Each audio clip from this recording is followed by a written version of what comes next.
What's up, everybody? So we are down here at, well, it's reverse, but it's Archer's Fork. We were on the trailhead. Took us a good long while to get here. Wound up going the wrong direction and then went down a gravel road for what seemed like forever, doing 15-20 miles an hour, which made it seem worse, but finally got here, and we're gonna start our hike. So enjoy the footage.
What's up, everybody? So we just got to camp. Did about 7 miles on the Archer's Fork, what do they call it? Archer's Fork backpacking trail, Archer's Fork loop something. Yeah. The one with the yellow diamonds, which also had blue diamonds, and sometimes no diamonds at all. The trail markings have not been very good. I don't know exactly why that is, or maybe some fell down. Saw several downed trees with markings on them. So I don't know about that. There were some confusing signs. There's one in particular where there were 2 arrows just going weird different directions, so that was interesting. It was so hard to just find the place. So, but we found it, did about 7 miles, ran into 4 people. That's been about it. But it's a really nice day, 70s. We got this nice little campsite, decent size, and nice little creek behind us, little babbling brook. I won't even need my nature sounds to go to sleep to tonight, you know. But I'm pretty worn out, honestly. I'm just tired. It was funny because the first 4 miles were super easy. It was like, well, this is pretty simple. And then came this half a mile, you know, incline, and it just didn't seem to stop. It was like up, down, up, down. But I'm gonna eat and then probably sit out and chat for a bit and then turn in and finish the rest of the trail and get on out and have some breakfast tomorrow. So hopefully you enjoy the rest of the footage. So it's morning. Probably had one of the strangest nights backpacking camping I think I've had in a long time. It was about 11 o'clock, right? 11:30. And there was this sound that echoed through the entire area that I could not identify.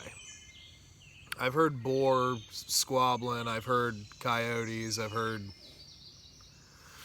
all sorts of crap out in the woods, but I couldn't identify that, and I was a little discombobulated. And it went on for a while, and it was super close. Super close.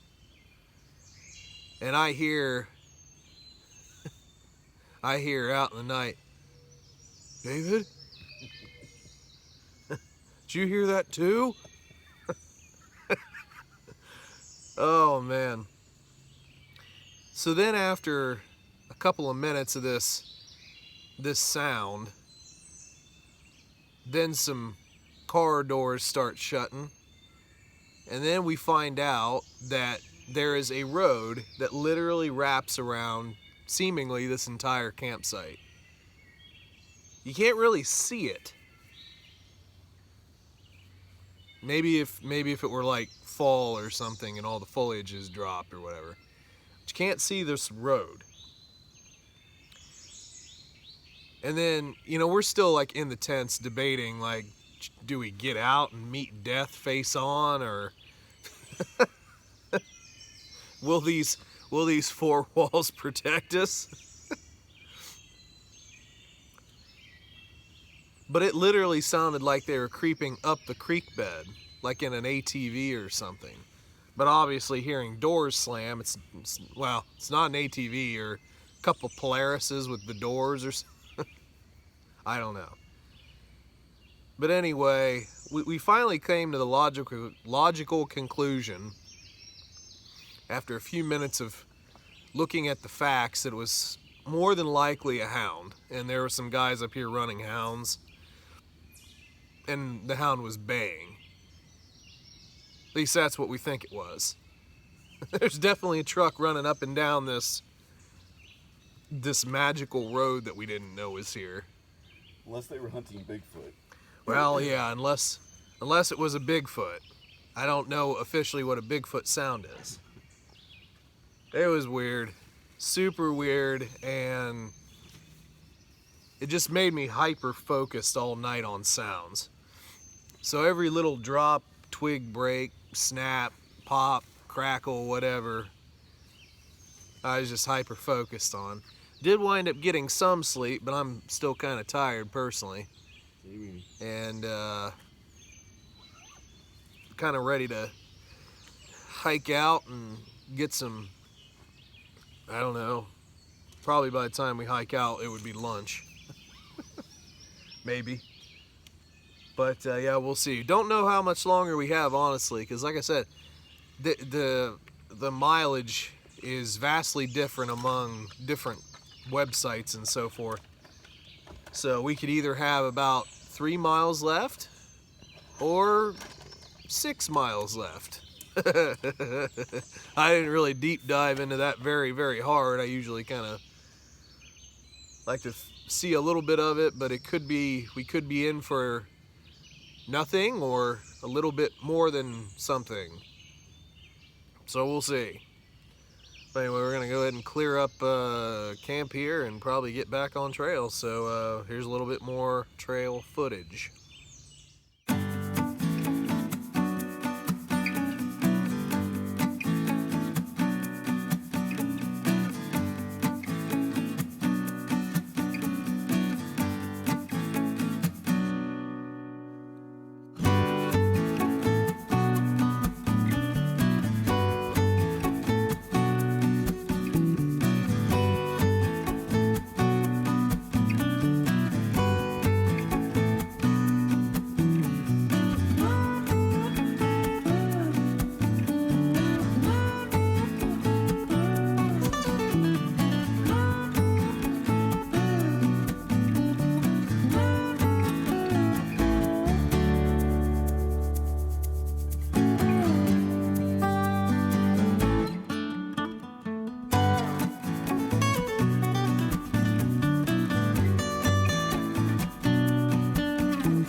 Alright, so we made it out, finally.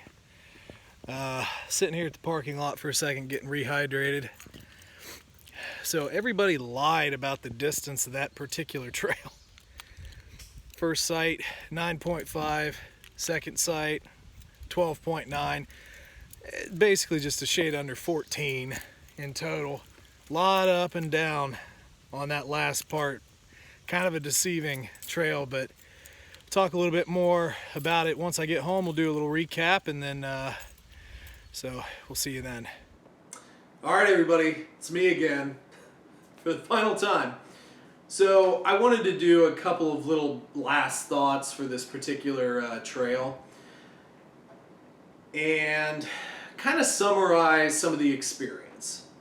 So first of all, I had never been in this trail before. I didn't know a ton about it. I just knew several people that had hiked it and seemed to think relatively highly of it. So I was like, sure, let's do it. First, the distance is a bit deceiving if you look it up. I looked at maybe 4 different sites, and each one of them had a different total distance. Even the one that was the closest was just slightly off. When we first got in the parking lot, which is around a cemetery, it's a very small parking lot, and it was actually full when we got there, so there were a couple folks, but it doesn't house very many cars. But you kind of get that, it's like, a cemetery, great, this is where all the dead hikers go when they bite it out on the trail, thanks. Oh man. Anyway, so we actually talked to this older gentleman who had just finished his 2-day hike, and he had, we kind of talked about gear, and he had I can't remember what his pack was, but we were talking about packs and a few other things, and he had basically said, I think he said 14 or 15 miles. I think he said 14 miles. And I was like, oh geez. So the government site said, I don't know, I want to say like 9.7, 9.5, 9.5, something like that. And then another site was like, well, it's actually like 11. And then the closest one I think had it at like maybe 13 and a half or something like that, I want to say. The first day, we get out 7 miles and we're thinking we're in pretty good shape. It's like, tomorrow will be a breeze. But we were pretty tired. So we went counterclockwise. Okay, so we went counterclockwise. There is a fork where you could go clockwise or counter. We went counterclockwise. The first 4 miles of the first day were pretty easy. They weren't rough land. It wasn't a lot of ups and downs. It was pretty easy. Then came the hard part. So the next like 3 miles had some ups and downs, and it wasn't killer, but it was definitely challenging. So we're like, okay, well, hopefully the back end, the back 9 is fine. Didn't get a great night's sleep. Obviously, I told you the story of that earlier, and it didn't help. It really didn't help. So we're kind of sitting there saying, well, okay, so maybe we only have like 2.5, 3, 4 miles left, and that'll be fine. So I had my watch, my GPS watch, and I was like, okay, so we've got this many, map it out, see what we see. The second half of the trail was very up and down. It was going up, down in the valley, up a hill, down in the valley, up a hill. It was very challenging, I would have to say.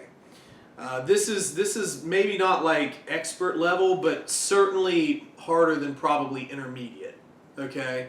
And I don't know which way is better to take. I guess it's either, do you want to get all the punishment out the first day or the second day? I don't know. I don't know what the best way about that is, but there's a lot of ups and downs, and it was a little frustrating because new trail, we weren't sure of the mileage, we kind of thought we were in better shape, so psychologically we'd kind of psyched ourselves out a bit, I think, and thinking, well, okay, so we've got 3 miles to go. We get 3 miles, it's like, oh crap.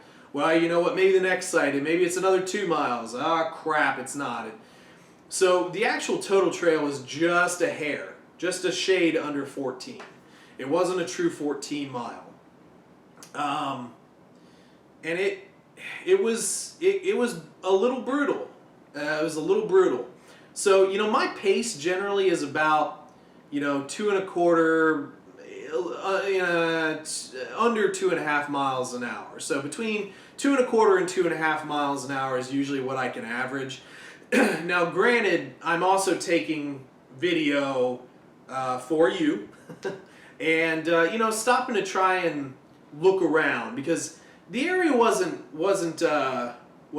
crazy interesting, but there were some points that were kind of cool to look at.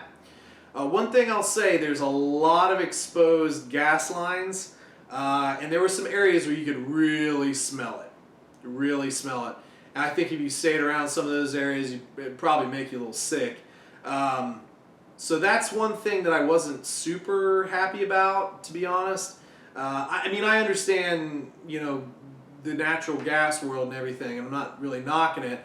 But sometimes it's nice to have these areas where it's like, just don't tap it. Just leave it natural. But we saw a lot of like abandoned equipment, this random shed thing that had basically been fallen over for years, looked like. So that was a little bit odd, but like, you get up on some of these inclines and really see some stuff. There were some cool rock formations here and there. The creek crossings, the little stream crossings were really nice to break up, sort of the monotony of the up and down, up and down. But yeah, it was definitely a challenging trail.